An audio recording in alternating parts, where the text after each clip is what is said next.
ආයිබෝවන් කියලා ගොඩාක් ආදරෙන් පිළිගන්නවා හැමෝම සුවබර මනස YouTube නාලිකාවට.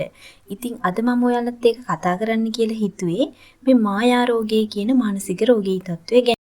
මේ මායා රෝගය වැදගත් වෙන්නේ කරුණු දෙකකින්ද. ඒ එකක් තමයි මේ මානසික රෝගය ලේඛනගත රෝගයක්. ඒ වගේම තමයි මේ ඕස්ට්‍රියානු ජාතිකයෙක් වන ස්නායු වෛද්‍යවරයෙක් වන සිග්මන්ඩ් ෆ්‍රොයිඩ්. ඒ කියන්නේ මනෝවිද්‍යාවේ පියා මෙන්න මේ මනෝවිද්‍යාව කියන ශාස්ත්‍රයට පෙළඹෙන්නට හේතු වුණේ මෙන්න මේ මායා රෝගය කියන රෝගී තත්ත්වය.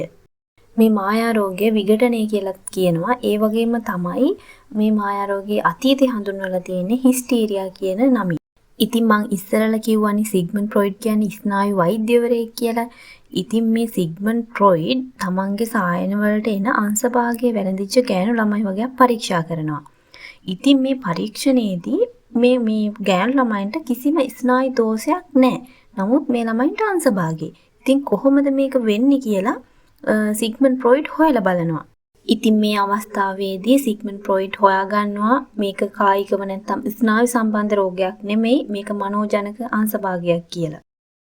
ඉතින් මේ රෝගී තත්ත්වය හොයලා බලනකොට මේකට හේතුව විදියට පැහැදිලි වෙන්නේ අපිට දැන් ආතතියක් ඇති වුනහම ඒක දරා ගන්න බැරි වෙනකොට මේ විඥාණය මගින් කරන මේ සංරක්ෂණ ප්‍රයෝගයක් නිසා තමයි මේ රෝගී තත්ත්වය ඇති වෙන්නේ. ඒ කියන්නේ දැන් අපිට මොකක් හරි ආතතියක් දැනුණාට පස්සේ අපිට ඒකේ පීඩාව දරා ගන්න බැරි වෙනකොට අවරෝධනය කියන සංරක්ෂණයේ ප්‍රයෝගයේ මගින් අවිඥාණයට මේ ආතතිය තල්ලු කරනවා.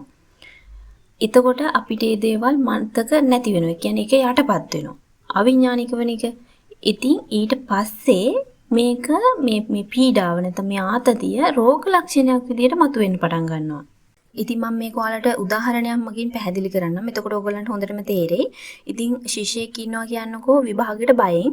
ඉතින් මේ විභාගයට බයෙන් ඉන්න ශිෂ්‍යයාගේ මේ පීඩනය මේ සංරක්ෂණ ප්‍රයෝගයක් වන අවරෝධනය මගින් අවිඥාණයට තල්ලු කරලා දානවා. තල්ලු කරලා මේක යටපත් කරලා දානවා. ඉතින් අවිඥාණය මගින් ඊට පස්සේ ක්‍රියාවලිය සිද්ධ වෙනවා. ඒක තමයි අවිඥාණය කරන්නේ. දැන් මේ ශිෂ්‍යයා බය වෙලා ඉන්නේ විභාගෙටනේ. එතකොට අවිඥාණය කරන්නේ මෙයාව බේරගන්න කියලා මෙයා විභාගෙට මූණ දෙන්න බැරි වෙන්න දකුණු අත පණ නැති කරනවා. මෙතනදී ඔයාලට විශේෂයෙන්ම කියන්න ඕන කිසිම මෙතනදී කායික රෝගයක්, කියන්නේ කායික රෝගයක් විදිහට පෙනුනට මේක ස්නායු ආබාධයක්වත් එහෙම මොකුත් නෙවෙයි. මේක 100%ක්ම මනෝජනක පණ නැතිවීමක් තමයි සිද්ධ වෙන්නේ. ඉතින් ඒ වගේම මේකේ තව සායනික ලක්ෂණ විදිහට ගත්තොත් අන්ධ බව, බිහිරි බව වගේ දේවලුත් වෙන්න පුළුවන්. ඒ වගේම මේ රෝගී තත්වයට කියන්නේ මායා රෝගයට ප්‍රතිකාර විදිහට මෝහන ප්‍රතිකාරයයි මනෝ චිකිත්සාව කියන ප්‍රතිකාර ක්‍රම තමයි යොදා ගන්න පුළුවන් වෙන්නේ. ඉතින් මේ මායා රෝගය ගැන විශේෂයෙන්ම ලංකාව වගේ රටක කතා කරද්දී මේ දේත් නොකියම බෑ.